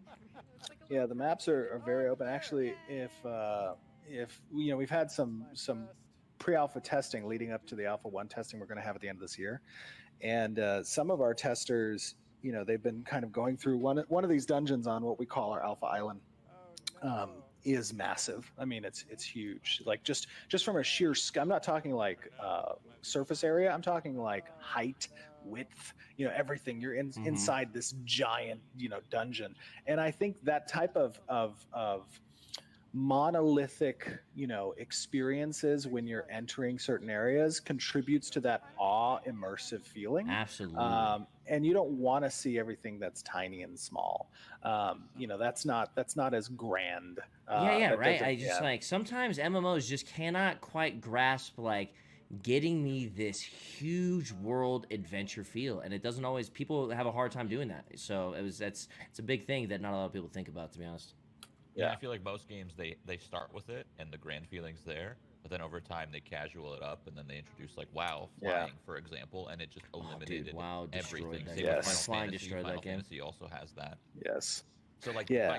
my next question there is that you said that there's, or the video said that there's only like, like 10 or so people on the whole server that have flying mounts. Does that mean there's 10 or so people? But he said haven't shipped temporarily them? too. Am I wrong that I heard that? Well, Yeah. yeah, it is temporary. So there's 3 methods by which people can attain the flying mounts. One is you're a guild leader of a guild that owns a castle, right? There's 5 castles out there. Guild leaders have the benefit that they can. Well, boys, summon we're making a essentially guild. this giant, dragon, or there's. I gonna be expect different all of types you to that can join have, which each have PvP and give me a relevance flying during mount. sieges. So they'll have massive AOE effects. They'll have the ability to kind of fly around the battleground and stuff.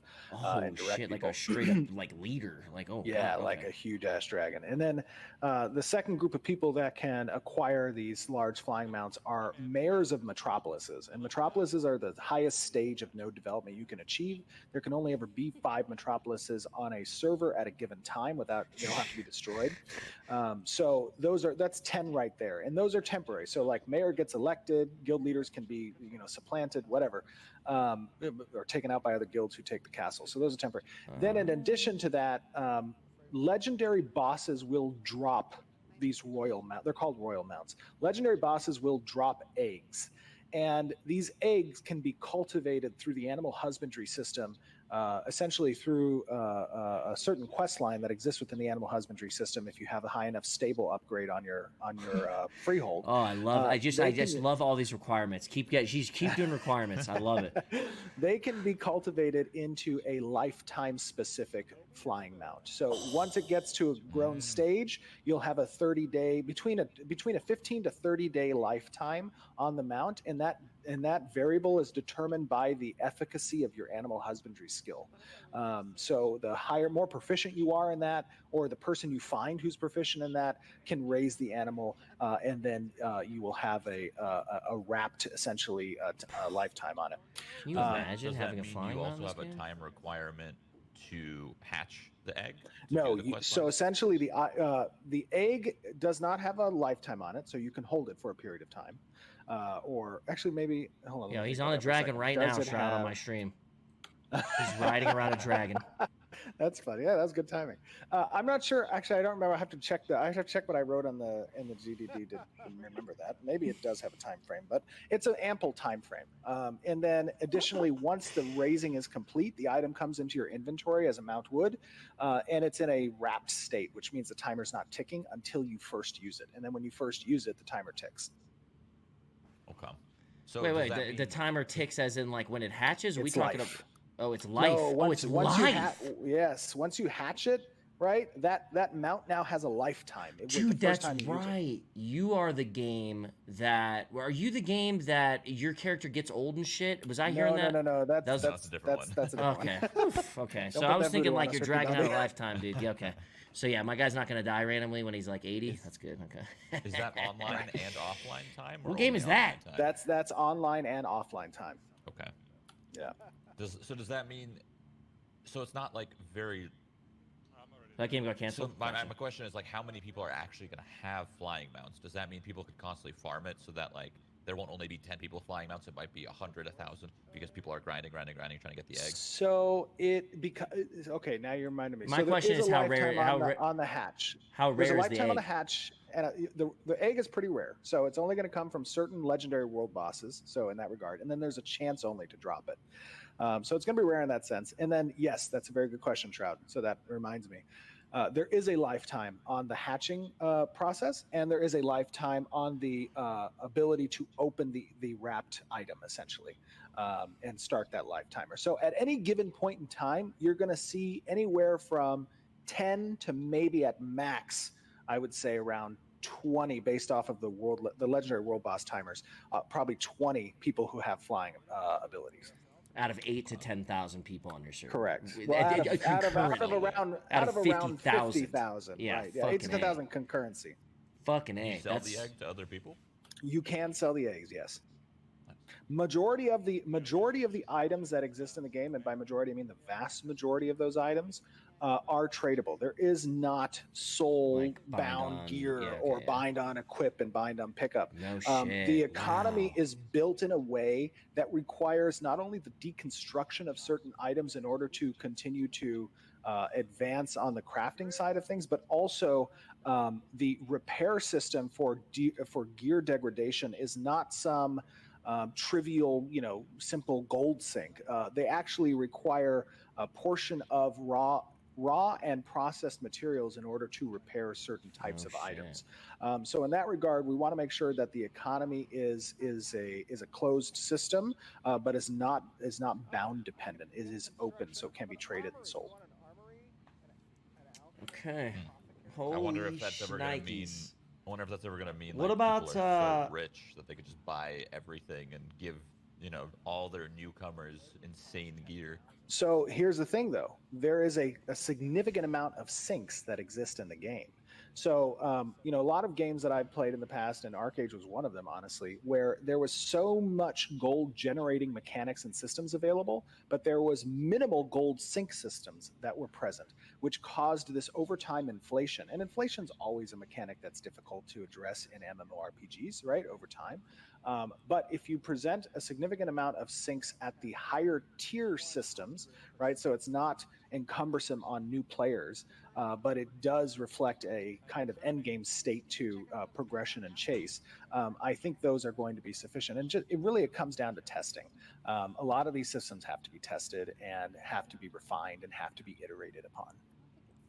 Yeah, What's that's the why I brought idea? up the whole wipe thing before, because like, what if it inflates so hard you have no control? See, but here's the thing, right? If we're talking about the transit of goods through caravans, when a caravan is destroyed, a portion is lost, and then a portion is salvageable through the wreckage by the attackers. So you're actually sinking materials and or processed goods through the caravan system. Additionally, when sieges occur, there could be, let's say a siege happens on a metropolis, and that metropolis is like a crafting central hub, and people need access to the raw goods and the materials within the warehouses that are not global. Those warehouses for gatherables and processed goods are regional based. So when they come into that city and they declare the siege, nobody knows it's coming, right? As soon as that declaration happens, all of those materials and raw goods are now at risk of being essentially a portion of them being destroyed and the rest of them being then looted by the attackers if the siege is successful. This is that risk versus reward. Wait, time out. Real quick. Looted? Yeah. Correct. Yeah. So essentially what happens is each city has what's called a reliquary. And the reliquary begins to spawn unique items for the citizens to take advantage of based on the performance, progression, and achievements that those citizens have within the world. So if your citizens are part of downing a world boss or completing a dungeon in a record time or crafting a legendary item or whatever, all of these different types of progression paths for the cities could result in the production of a relic that exists within the reliquary. Additionally, the warehouse has what are called materials and raw goods that exist within these warehouses because it's a regionalized warehouse. And if the city is destroyed through the node sieging system, there is a wreckage that occurs for registered attackers. And the wreckage in the center of the city can be interacted with by the attackers to receive a portion of those goods and a limited access to the relics that existed in the reliquary. And this is one of the primary motivators for citizens who are not a part of the Alliance network or citizen of a node to essentially siege it, not just to pave the way for new content for nodes that couldn't advance, but also to get the loot. Exactly. That's interesting, but then there's also a huge incentive for people to defend it. So that's very good. Incentive on both sides is the best way, right? Yes, exactly. that's there's a philosophy that's been intrinsic in game design over the past decade, especially for MMORPGs, and that philosophy is everybody's a winner. You get a participation reward, and that may be good for retention of certain groups of players, but it's very bad when it comes to the satisfaction of achieving something that took effort and time or resources, right? Absolutely. So we have a firm philosophy in the risk versus reward type of interaction that should exist in games. And some people call that more hardcore. It's not, as long as you have progression paths that have meaningful achievement for both casual players and hardcore players that have varying degrees of investment required in order to achieve certain things. And that's why we feel comfortable with certain design decisions. Agree 100% with that. Agree 100% with that. I have another question. I realize that I'm asking questions. When it comes to gear, and if I recall in like Lineage 2, and I have a couple questions. I know they're going to come in like almost the same form, but when it comes to gear, is it all going to be get best gear through rating, or will there be like random rare drops coming from the world that you'll be able to sell, and or might be fucking great for endgame or something like that?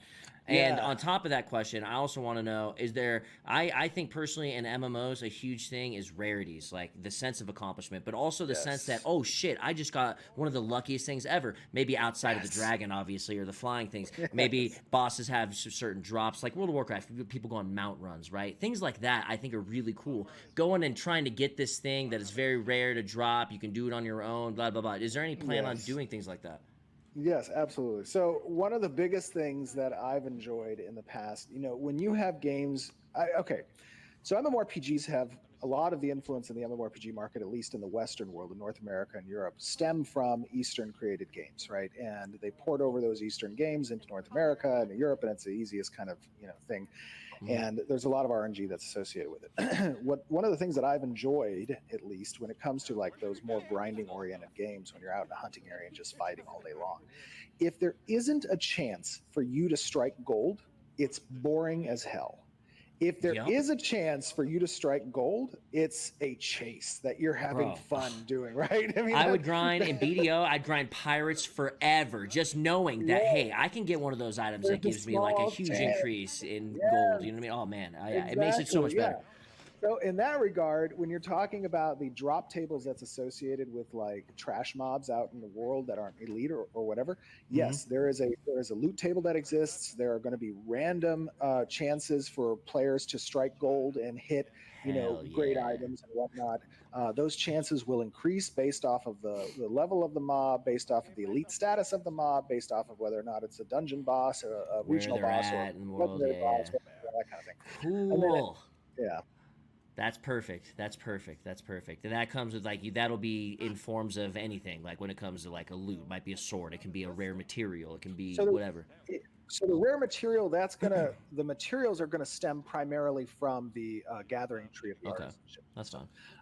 And yes, there's the ability to strike gold when harvesting a resource as well. And when you strike that gold for the resource, that resource has the potential to essentially affect the crafting result, the processing result, and then by effect the crafting result of the item you're creating. So legendary crafters will exist in the world, right? On top of that, right, you're going to have systems in place for legendary drops that exist with the bosses, and the legendary crafters will be on par with what the legendary drops will entail. The other thing is world bosses are going to incorporate a legendary material system as well. So there will be materials that can be dropped from the legendary bosses. Those will be required to craft a certain crazy shit. Systems. My mind is accessing old database right now. I'm so sorry. Another question on when it comes to gear. I noticed that a lot of MMOs are going a certain route where it's like, hey, this is pretty much the gear set that you want for your class. Are you looking more at you want a gear set and maybe it does this effect if you have all of them? Or are you looking for more mismatch your whole setup into what you want to do? So there's definitely sets, and sets when completed of either a particular type or a particular set theme, will create set effects.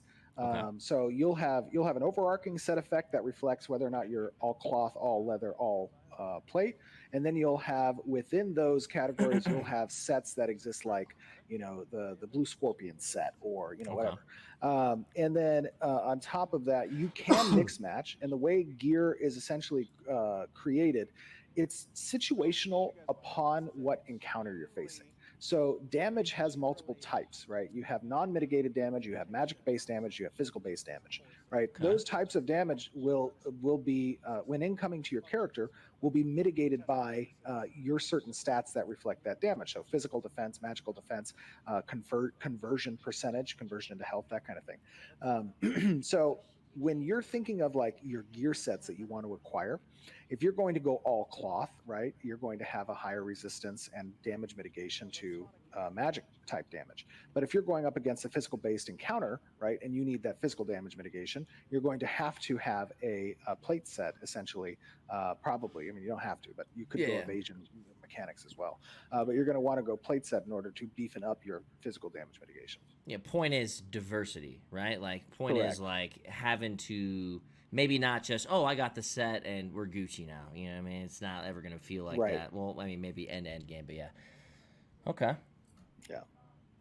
That's what's Can you up. swap that gear in combat? All of it? That's a good question. You cannot swap gear while you're in combat, but you can swap your weapon. So your armor set, you can't swap it. You can swap your weapon out. Oh my goodness. How many? Okay, so what kind of? I'm trying to like correlate. I'm trying to put this into words. Is there going to be like a significant amount of just like normal dungeons, as in 4-man dungeons, or what was it? What was the normal size for your dungeons? Is it 8 people? It's 8-member. That's party. fucking bonkers, by the way. That's actually insane. Okay, that's cool though. I actually really like that because it's almost And it doesn't mean raid-esque that right you out the have gate. to. It doesn't mean that you have to have the 8 members in order to accomplish content, but it means that the way we balance combat is around an 8-person party. And there are certain modifiers that are applied to the party incoming experience based on the more players that you have in the party. So it kind of begins to equal out a little bit. So you're best positioned in order to essentially the best balance you could have as a party is incorporating all 8 base archetypes into your party. So that's going to be your best bet for completing content. Archetypes, you mean as in classes? So classes are different. Classes are when you combine with your secondary archetype, and that creates a possible 64 classes. When we say archetype, we're really talking mostly about roles. So essentially, you'll first choose your one of the 8 archetypes, and that's going to be your class that's going to be your archetype that you can't change. So that's tank, ranger, rogue, fighter, cleric, mage, bard, and summoner, right? Now, when you hit halfway point up to level 50, when you hit level 25, you're going to select your secondary archetype, which will combine with your primary to create your class. That secondary archetype isn't going to give you new active skills. You're going to get active skills is going to be from your base primary archetype. However, what it's going to do is it's going to give you augment abilities. So essentially, let's say you're a fighter. And as a fighter, you have an active skill that lets you charge a target over X distance. And upon reaching the target, you deal X damage and some condition modifier. Mm-hmm. If you were to choose mage as your secondary archetype to create your class, you would have access to mage augments. So there's going to be 4 schools of augmentation for each archetype. One of the schools for the mage is the teleport school. You can take that teleport augment, apply it to your charge skill. Now, instead of charging X distance over time, you're going to immediately teleport to the target, dealing X damage and condition modifier. If you were to apply the elemental school to your class ability, you would charge X distance. Upon reaching target, you would set the target ablaze if it's fire. You would electrocute them, right, and deal a damage over time. In addition to set abilities a little bit, an augment ability essentially just changing one ability just a little bit, just essentially. Is there going to be? How many of those are going to be? Augment ability is going to be. Oh, you said how many were there again? 3 of them, or 3 classes? There's four schools per archetype. Does that mean you could enhance every single ability with one of those 4? Correct. And in order to enhance an ability, you have to have the applicable correlating level for access to the augment itself. And then upon having access to the augment, you'll have to allocate skill points in order to apply the augment to the active skill. So there's going to be a certain threshold at which you can no longer augment your active abilities based on the decisions you've augmented previous abilities. So you'll have to pick and choose which ones you want to apply the augments towards. And certain augments will have more expense required on the skill point side. Interesting. So it's almost like there's a chance that no 2 classes will be the same.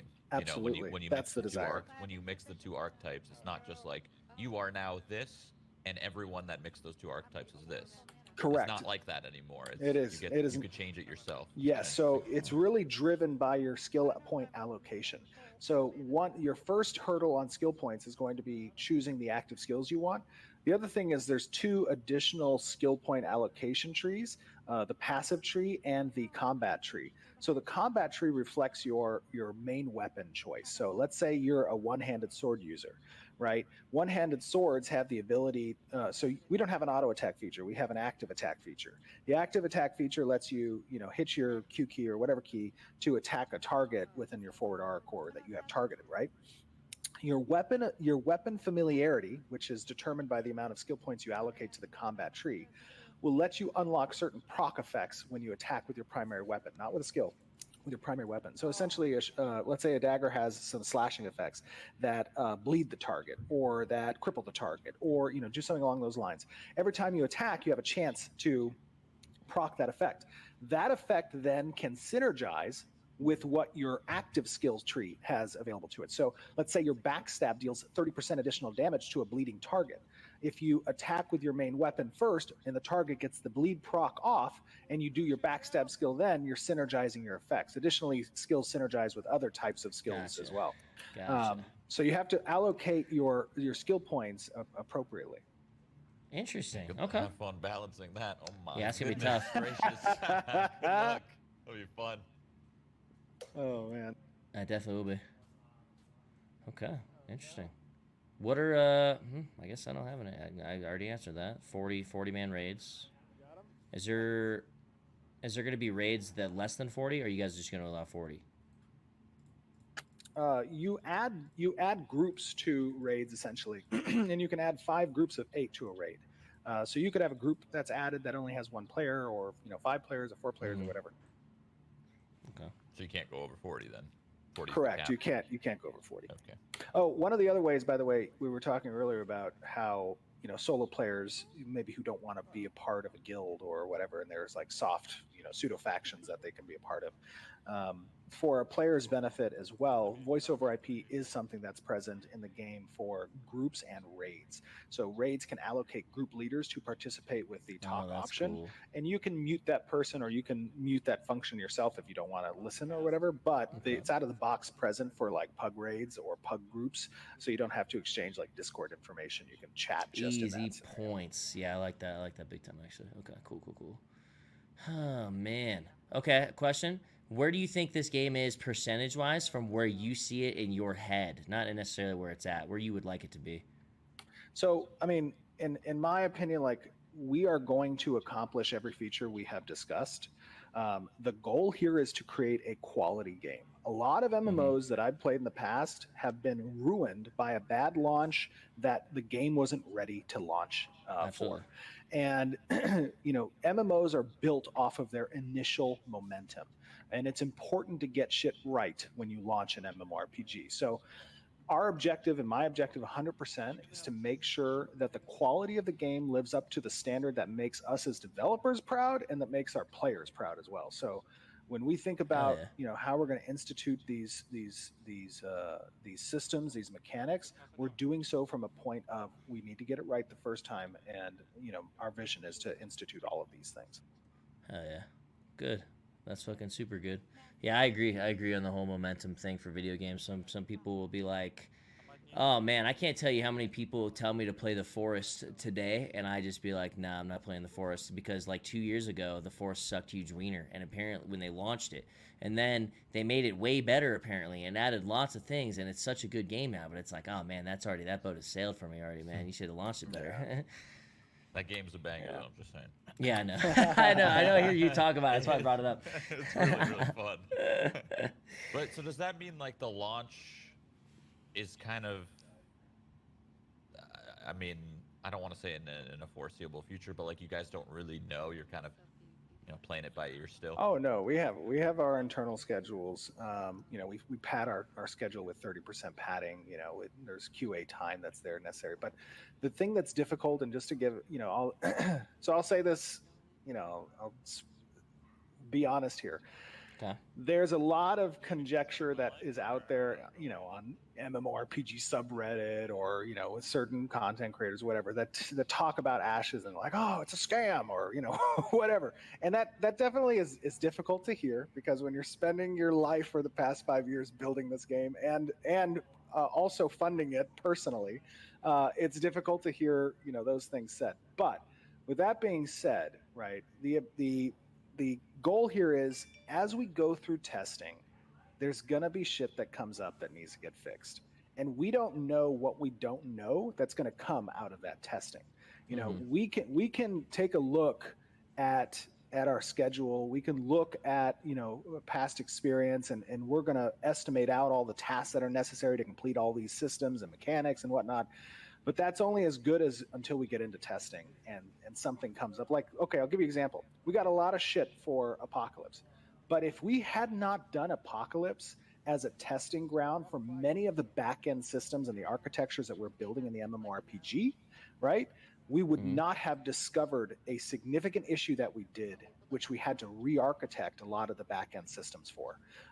And if we had continued development on the MMORPG until alpha and then discovered that issue, it would have been a whole different beast to fix at that time. No shit. So, there's stuff that comes up when you're developing games that you can't predict, that you don't know, just like in life. And our goal again is to make a product that makes us proud and you guys proud. So, it's important that, our schedule is as good as the testing is going to be. Okay. All right.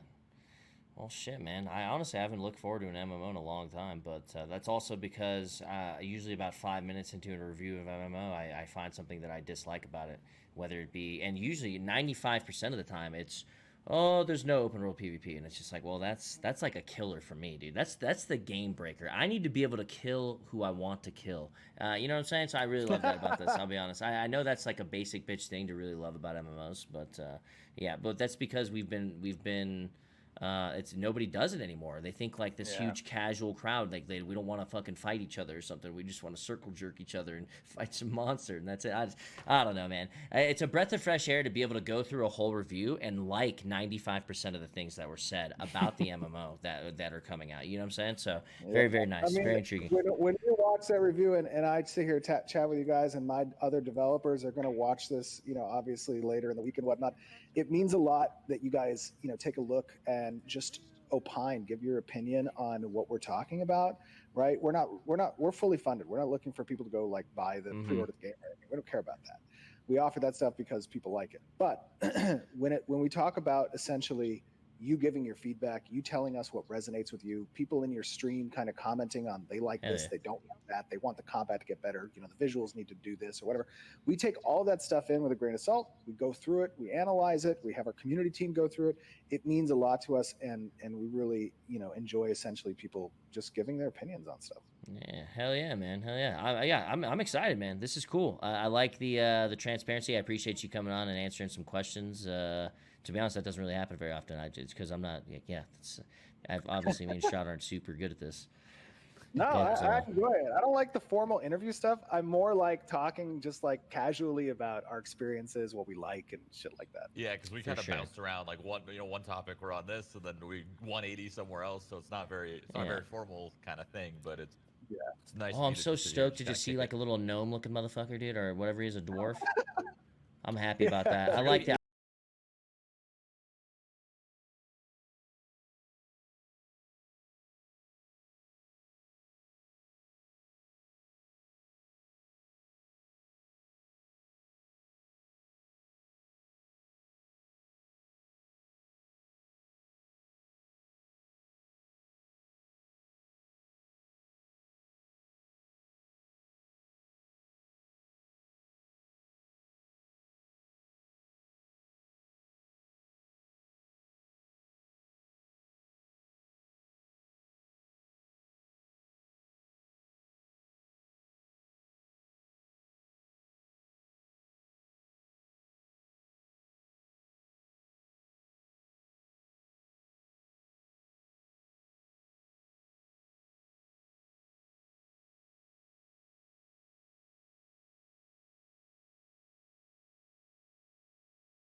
feel my pain.